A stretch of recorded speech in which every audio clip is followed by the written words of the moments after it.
estar contigo. No hay otro lugar que me llene. En la tempestad me das calma, nada detendrá tu fidelidad.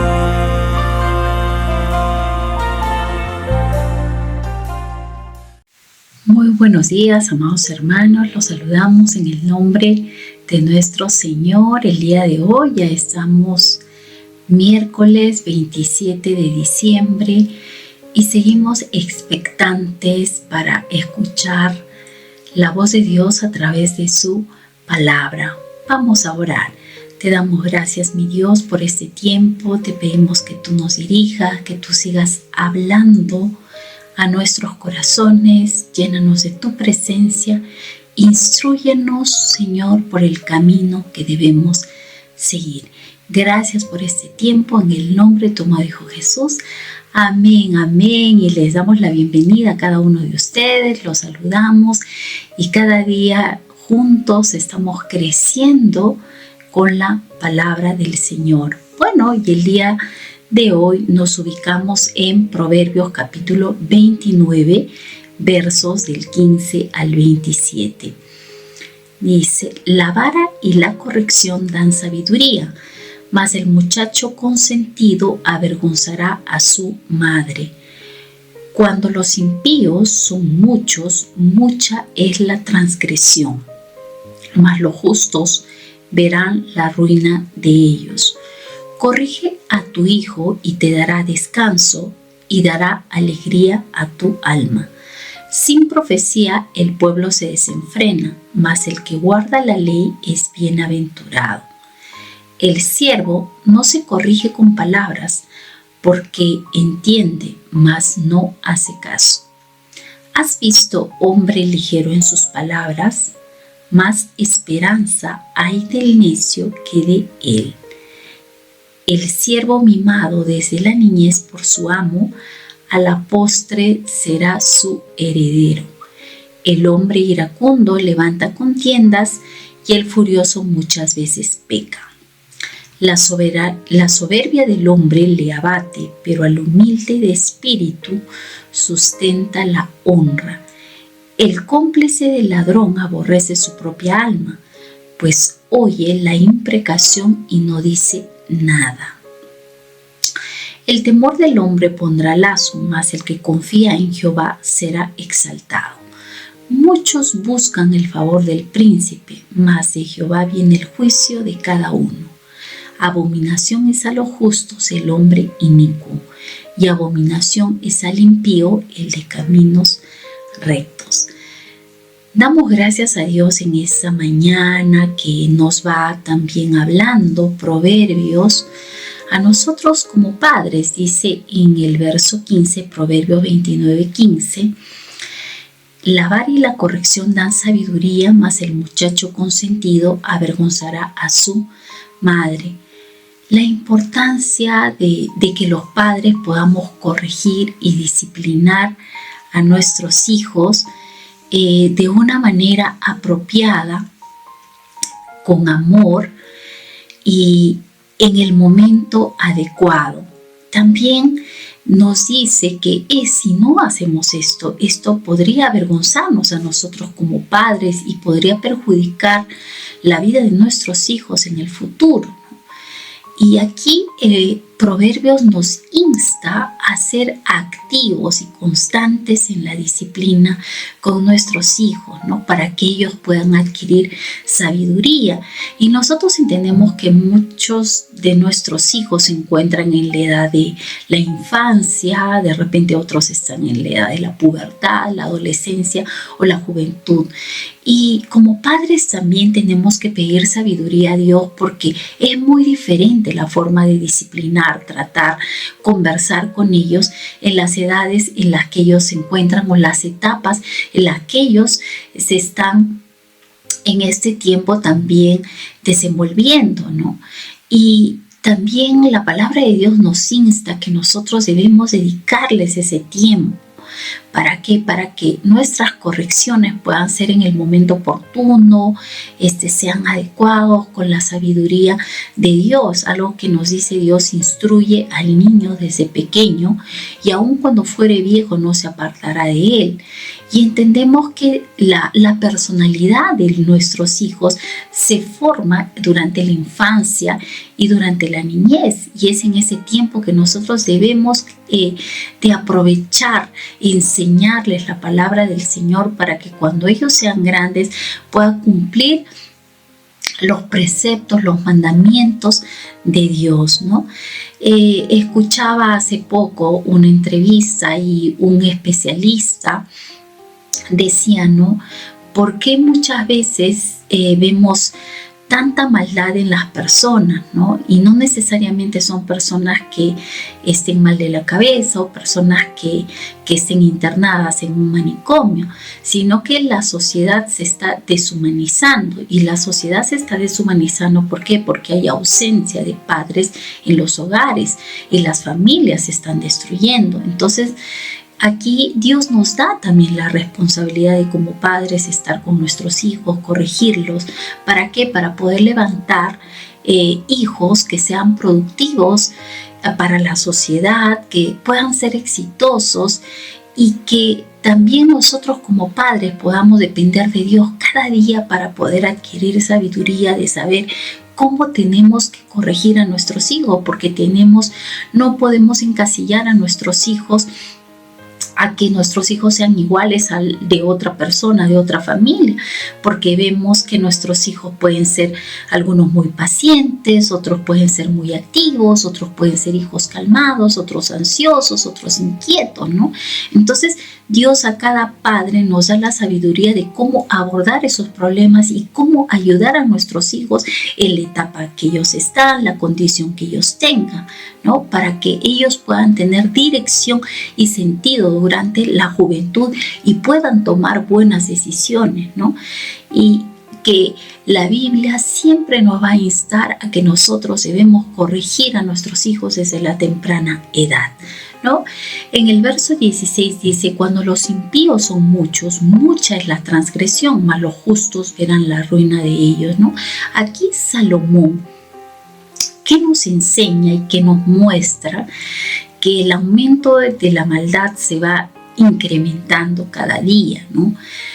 Cada vez más las personas infringen las leyes, ¿no? No quieren respetarlas, ¿no? ¿Por qué? Porque el mal en este mundo tiene bastante predominancia, ¿no?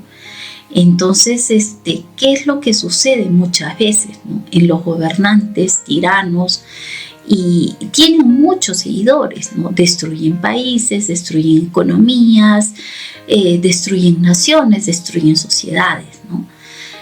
Pero a pesar, dice, de la prevalencia del mal, dice, los justos pueden confiar en Dios, porque la persona que toma decisiones y que elige el mal camino, entonces su fin será camino de muerte, ¿no? Y tarde o temprano los impíos, dice, caerán y la justicia divina prevalecerá.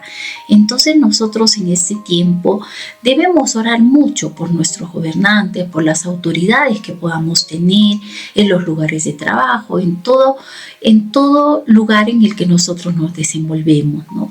Porque sabemos que Dios en este tiempo también escucha nuestras oraciones y Él nos va a ayudar. En el verso 18 dice: sin profecía el pueblo se desenfrena, mas el que guarda la ley es bienaventurado. Qué importante es poder nosotros tener la palabra de Dios en nuestra vida, porque es la revelación divina, ¿no? ¿Qué es lo que sucede si no hay palabra, si no hay dirección de Dios en nuestra vida? Se tiende a perder el control, ¿no? La ausencia de la palabra va a impedir que se establezca en nuestra vida leyes y principios, ¿no? Y también, ¿qué es lo que sucede con el ser humano que no tiene la palabra de Dios? Se vuelve una persona vulnerable al enemigo y va a ceder fácilmente a las tentaciones, ¿no? Y como consecuencia de ello lo vamos a ver reflejado en las decisiones que va a tomar, en su familia, en su trabajo y muchas cosas, ¿no? Es por eso que la palabra de Dios nos insta a no vivir en la ignorancia, ¿no? Porque eso puede traer consecuencias desastrosas en la eternidad, ¿no? Porque nosotros en este tiempo, si tenemos la palabra de Dios, sabemos que tenemos que ser obedientes a los mandamientos que Dios nos ha dado. Él nos ha dado leyes, estatutos para obedecer, ¿no? Y si nosotros somos obedientes hasta el final, nosotros sabemos que nos va a ir bien, porque todas las decisiones que nosotros tomamos en este tiempo, ¿a qué nos van a llevar? A heredar las promesas de Dios, ¿no? Y también sabemos que si nosotros vamos a partir hacia una eternidad y si hemos tomado la decisión también de seguir a Jesús, de recibir a Jesús en nuestro corazón y seguirle a Jesús, ¿qué es lo que va a suceder? Vamos a estar en una eternidad con nuestro Señor Jesucristo, ¿no? En el verso 19 dice, el siervo no se corrige con palabras, porque entiende, mas no hace caso. Aquí describe a un siervo que es negligente, perezoso, que es irresponsable, ¿no? Y que tiene una mentalidad de esclavo, ¿no? Porque requiere palabras duras, disciplina para poder hacer lo que tiene que hacer, ¿no? Porque cada persona es responsable de las cosas que tiene que realizar en su trabajo, en su casa y en todo lugar, ¿no? Y cuando nosotros vemos a lo largo de la palabra de Dios, por ejemplo, la vida de José, ¿no? Que José en Egipto fue un hombre bastante obediente, aún en la cárcel, cumplía sus responsabilidades. Podemos ver la vida de Daniel en Babilonia, también un hombre bastante responsable, pese a que estaba en una posición también de esclavitud, una circunstancia tan difícil, un contexto social, político tan difícil, pero cumplía sus responsabilidades, ¿no? Y miren, también cuando nosotros leemos la palabra de Dios en Mateo 20:28, nos dice que Jesús no vino para ser servido, sino para servir y para dar su vida en rescate por muchos, ¿no? Qué importante es que nosotros aprendamos eso en el lugar donde estamos, que estemos llamados a servir, ¿no? A hacer lo que nos corresponde y aún más que eso, ¿no? En Filipenses también 2:5-8 nos habla de que Jesús tomó la forma de siervo, ¿no? Y Él demostró humildad, obediencia hasta la muerte, ¿no? Entonces nosotros debemos desechar de nuestra vida la pereza, la negligencia, la irresponsabilidad, la soberbia, ¿no? Y ser personas bastante humildes y ser personas bastante dispuestas en el lugar donde estamos a servir y a hacer lo que nos corresponde y mucho más que eso. ¿Por qué? Porque Jesús modela nuestra vida, modela nuestro carácter, modela todo lo que nosotros debemos hacer hoy en día. En el verso 21 dice, el siervo mimado desde la niñez por su amo, a la postre será su heredero, ¿no? Y aquí nos habla de las personas de confianza, ¿no? Pero también las personas de confianza, cuando hay una excesiva tolerancia hacia un siervo que puede ser leal, que puede ser un buen trabajador, ¿qué es lo que puede llevar, ¿no? A comportamientos de repente irrespetuosos, a falta de responsabilidad, que pueda pasar el límite del respeto en un trabajo, ¿no? Sabemos que al siervo se le tiene que tratar con mucho respeto, con dignidad, con bastante educación.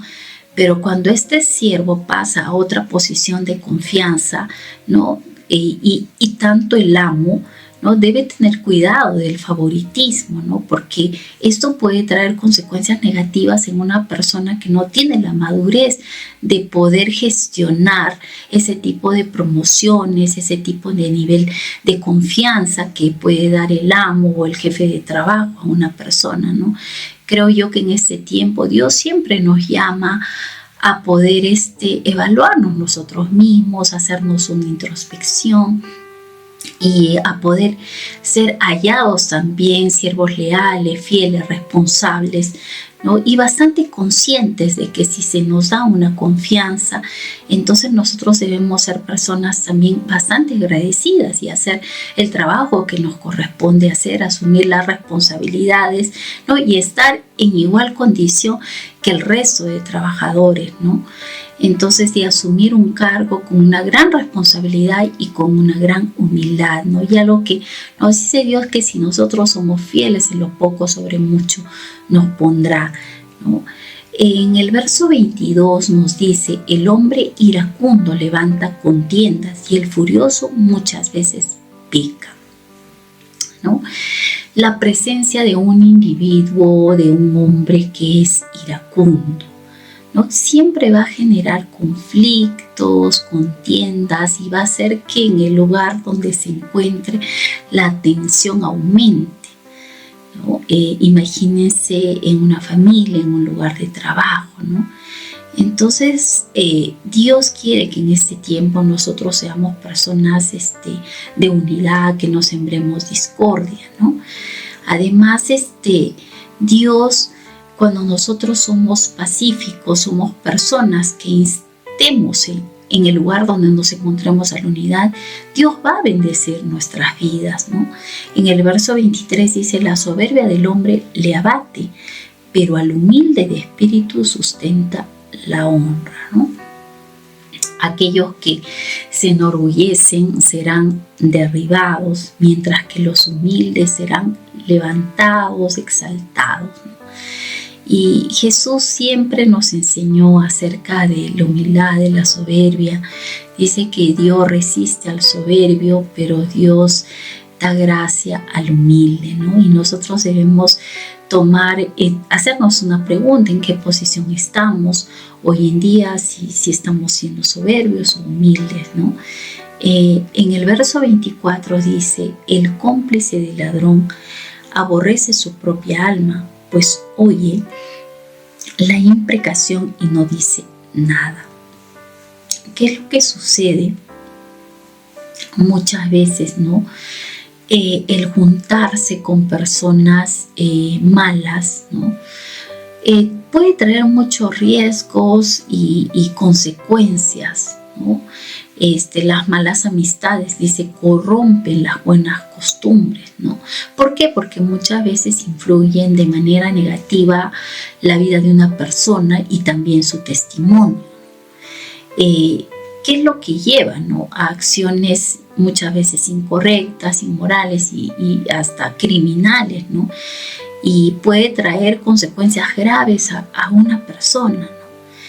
Y lo que nos habla este proverbio es que nosotros debemos elegir compañías sabias, virtuosas, que nos ayuden también a nosotros a crecer como personas, a que puedan enriquecer nuestra vida, ¿no? Y si nosotros nos ponemos a pensar en Jesús, Jesús veía las multitudes con compasión, ¿no? Jesús se acercaba a los leprosos, Jesús se acercaba a las prostitutas, Jesús se acercaba a aquellos que evadían impuestos, pero Jesús se acercaba a ellos con un deseo de compasión y con ese deseo de compartirles las buenas nuevas de salvación, ¿no?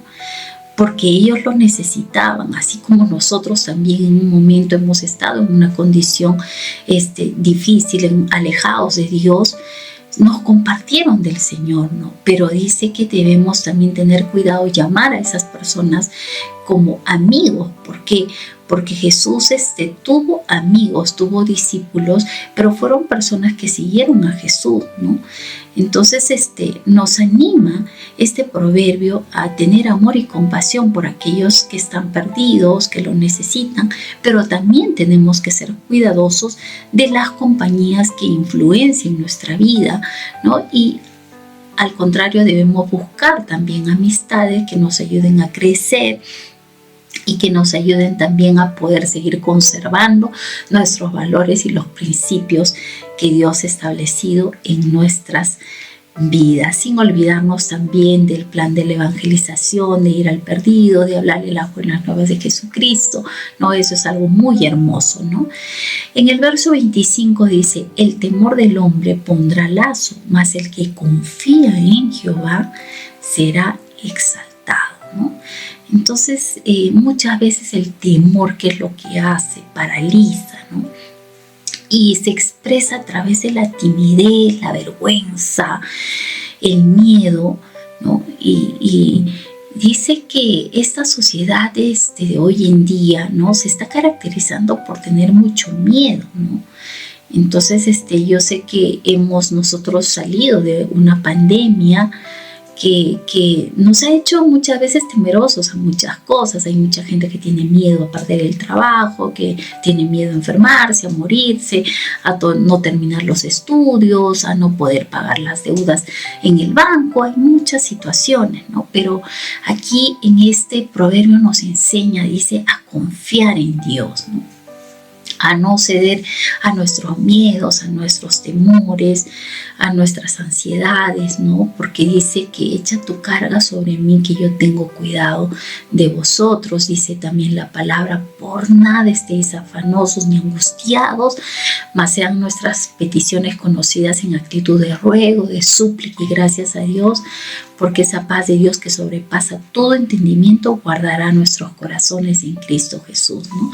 Este proverbio nos sugiere caminar por fe para obtener la victoria en Cristo Jesús, ¿no? Y que nos va a permitir, aún cuando tengamos temor y miedo a muchas situaciones, pero la confianza en Dios nos va a permitir ver con claridad y esperanza aún incluso los momentos más adversos que podamos estar pasando, ¿no? Verso 26 dice: muchos buscan el favor del príncipe, mas de Jehová viene el juicio de cada uno, ¿no? ¿Qué es lo que busca hoy en día mucha gente? Las recomendaciones de las autoridades, las recomendaciones de personas importantes, de una empresa, de un lugar de trabajo, qué sé yo, ¿no?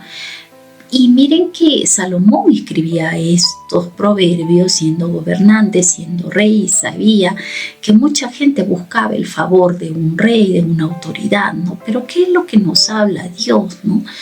Que maldito es el hombre que confía en el hombre, pero bendito es el hombre que confía en Dios, ¿no? ¿Cuál sería la elección más sabia?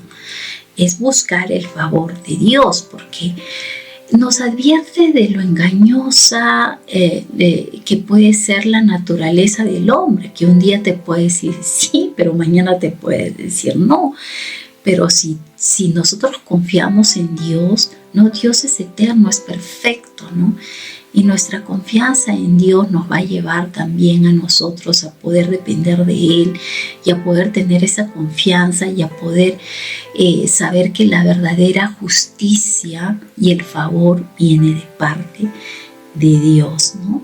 Y finalmente vemos el verso 27: abominación es a los justos el hombre inicuo, y abominación es al impío el de caminos rectos, ¿no? Y aquí ese proverbio nos habla de la incompatibilidad de la luz con las tinieblas, ¿no? ¿Qué diferencia hay en las personas que están en luz y las tinieblas en cuanto a los valores y los principios, ¿no? La relación que puede haber entre el justo y el injusto, el malvado, ¿no?